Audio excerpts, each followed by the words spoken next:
Guys कुनै idea दिनु पऱ्यो है कमेन्टमा छिटो उठ्नलाई केही आइडिया छ भने त्यस्तो आइडिया छ भने नत्र गाह्रो पर्ने हो त उठ्न नसकिने हो त एक दुईवटा आइडिया छोडिदिनु पऱ्यो है कमेन्टमा गाइज नत्र त गाह्रो चिसो नि यस्तो चिसो कि नाकबाट सिँगाम तप तप चुइनु खोज्छ यार चुइयो क्या यार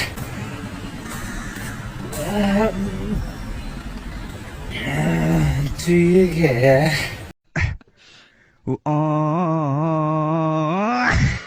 जाडोमा के गाइज जाडोमा घाम ताप्नु नपाए पनि घाम हेरेर चित्त बुझाउनु पर्छ गर्लफ्रेन्ड नभए पनि गर्लफ्रेन्ड छ भने जस्तो फिल गरेर चित्त बुझाउनु पर्छ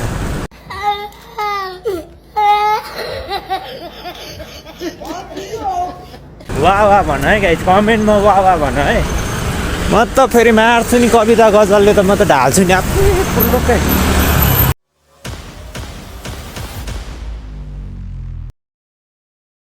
good morning and welcome back to my new vlog guys म चाहिँ उठिसकेँ अनि उठेर रेडी हुँदैछु यस्तो जाडो यस्तो झ्याउ लाग्दैछ जिन्दगी अब क्लास जानुपर्छ सफल के यो भुज जस्तो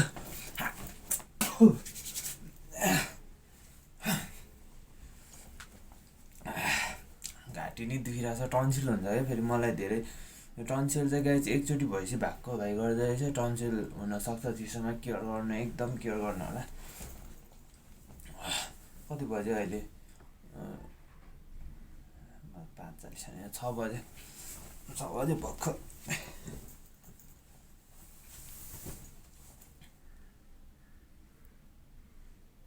उठेर जस्ट आइएम बिङ रेडी हुँदैछु रेडी भएर जानुपर्छ 1 घन्टा हिँड्नुपर्छ झन् हिँड्दा चाहिँ जिउ तात्छ उठ्नु मात्रै अलिक गाह्रो हो सो जान्छु क्लासहरू के गर्नु जानै पर्यो होइन जाडो भइरहेछ हात पनि काटिरहेछ कि दियो कोही नि हात बाँध्नु पर्ने छ सो एकछिनै म रेडी हुन्छु अनि भेटौँ अलराइट गाइज म चाहिँ अब निस्किन आँटेको भुत जस्तै भएर निस्किदिने हो बाल्दैछ नि हामी भूत हो भूत हे भाइ रे के सिराक मिलाइँदैन यत्तिकै ब्याङबुङ हो ढिलो भइसक्यो मलाई ढिलो भइसक्यो म अल्छी सुँगुर भइसक्यो म अति भयो म चल्दै है अब सिराक मिलाउने भनेको यस्तै हो सिराक मिलाउँदा यहाँनिर 7 बजी क्लास पुग्नु भने 8 बज्छ यसको गाइज बत्ती निभाइदिउँ ठ्याक्क ढोका लगाइदिउँ यस्तो चाबी बोक्नु परेछ गाइज के गर्नु राख्नु पर्यो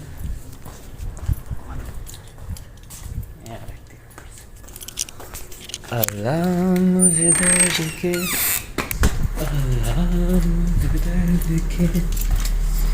काबिल बना दिया तूफान को कश्ती का साहिल बना चाबी बिग्रेको छ कि फेरि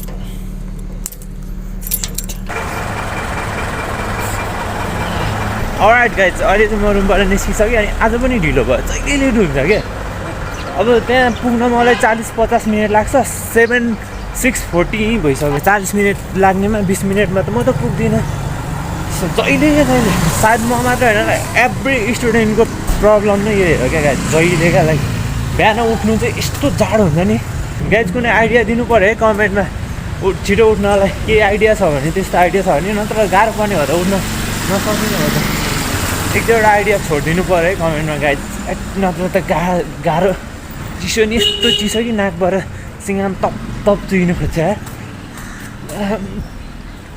चुइयो क्या यार चुइयो क्या यार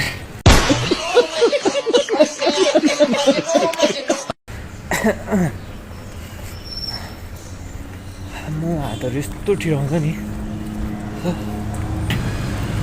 चिसो धेरै चिसो छ गाइस झनै मारिदियो मुझे यार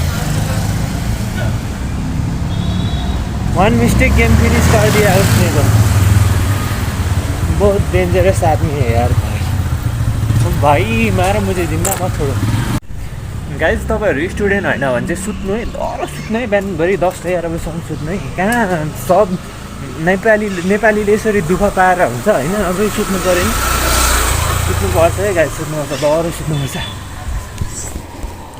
बिहान ढिलो उठ्नुको एउटा फाइदा चाहिँ छ गाइस, बिहानै घाम देख्न पाइन्छ नि त राम्रो खालको। अलिक ढिलोसम्म सुत्नुपर्ने रहेछ, म धेरै छिटो उठेछु कि अरे भन्छ भोलिदेखि अलिक बेरसम्म सुत्नु पर्ला, घामै देख्नु पाइएन नि होइन। जाडोमा के गाइस, जाडोमा घाम ताप्नु नपाए पनि घाम हेरेर चित्त बुझाउनु पर्छ। गर्लफ्रेन्ड नभए पनि गर्लफ्रेन्ड छ भने जस्तो फिल गरेर चित्त बुझाउनु पर्छ। वाह भन है गाइस, कमेन्टमा वाह भन है। म त फेरि मार्छु नि कविता गजलले त, म त ढाल्छु नि फुल्लोकै। ओहो यतातिर नहेर उतातिर हेर, गाह्रो पर्छ, गाह्रो छ है, गाह्रो छ।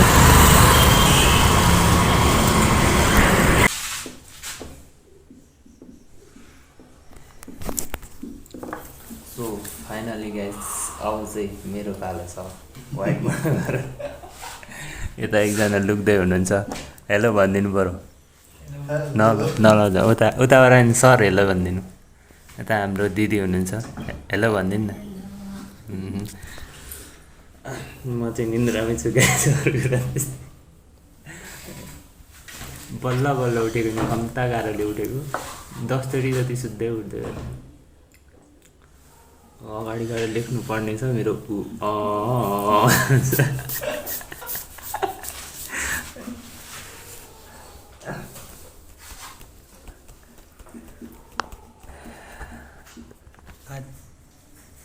हाजिउ लेख्नु होइन दिदी, त्यही हुन्छ हाजिजी हुन्छ त्यहाँ।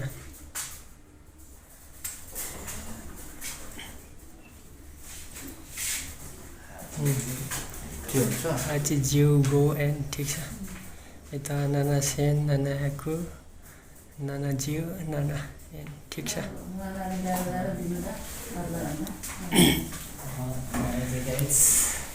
लास्टै गाह्रो दिनु पऱ्यो, 2टा मात्रै नम्बर भएको। हस्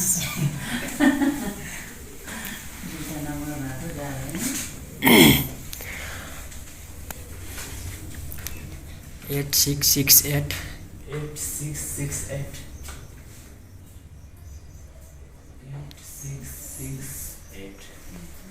अझै भन्नुहोस् नभए छ।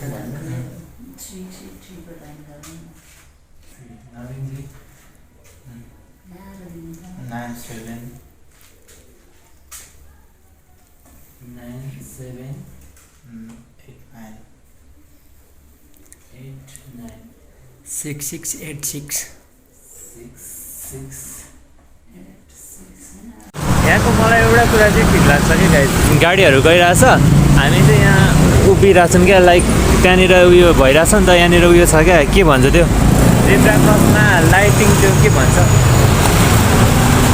त्यहाँको टाइमिङहरू छ नि त। अनि यो टाइम अब ग्रिन भएपछि मात्रै हाम्रो जानु पाउँछ क्या, लाइक नत्र त नेपाली हो त्यस्तो होइन नि त, जाने हुन्छ नि त। तर यहाँ छैन, यो चाहिँ दामी लागिरहेछ। सो अब यो सकेपछि हामी जानु, यसरी वेट गर्नुपर्छ यहाँ त्यहाँ, अन्त त छैन आएर नगर्यो। सो गाइज अहिले चाहिँ म झाडु लगाइसकेर यहाँ खाना बनाउँदैछु। त्यही हो, भ्लगहरू कस्तो भयो कमेन्ट गर्नु होला। राम्रो त के हुन्थ्यो, अब त्यस्तै हो होइन, बनाउनु त बनाउँछ, क्वालिटी छैन, के हो त्यो, के बनाएको खालको होला होइन। तर जस म मेहनत गरिरहेको छु यस्तो। अब सबैलाई थाहा हुन्छ, अब सुरुमा 0मै हुन्छ प्रायः सबैजना मान्छे। अब राम्रो छैन भनेर नबनाउनु भन्दा नि जे छ त्यसैमा अब गर्नु नै ट्राई गरिरहेको छु। जस मेहनत गरिरहेको छु, मेहनत गर्छु, त्यो हुँदै पनि। बट म अब नेक्स्ट भ्लगमा चाहिँ आइफोन किन्न जाँदैछु, तर धेरै ठुलो त किन्दिनँ। अब जति आफूले सक्छ, लाइक अब घाँटी हेरेर हाड निल्नुपर्छ, तर के गर्नु, मासु नै छैन। हाड निल्नलाई त मासु पनि हुनु पऱ्यो नि त, परेन। यस्तो छ मासु चाहिँ। नेक्स्ट भ्लगमा चाहिँ अब आइफोनबाट भ्लग आउँछ, तर धेरै ठुलो चाहिँ किन्दिनँ। अब त्यो ठुलो उता जानु सकिँदैन, बिस्तारै मेहनत गर्छु। अब मेरो मेहनतले दियो भने, साथ दियो भने अब हेरौँ, आई विल डु। सो म अहिले जति सक्छु त्यति चाहिँ ट्राई गर्छु। सो माइन्ड नगर्नु होला, नेक्स्ट भ्लगमा चाहिँ आइफोनबाट आउँछ, अलिक मजा आउँछ भिडियो हेर्न होइन। त्यही हो, अन्त त्यही अब खाना खान्छु। जिन्दगीहरू यसरी नै चलिरहेछ, थाहा छैन कहाँ छु के गरिरहेको छु कसरी गरिरहेको छु गर्नु चाहिँ गरिरहेको छु गर्छु thank you so much for माया thank you so much guys peace out भयो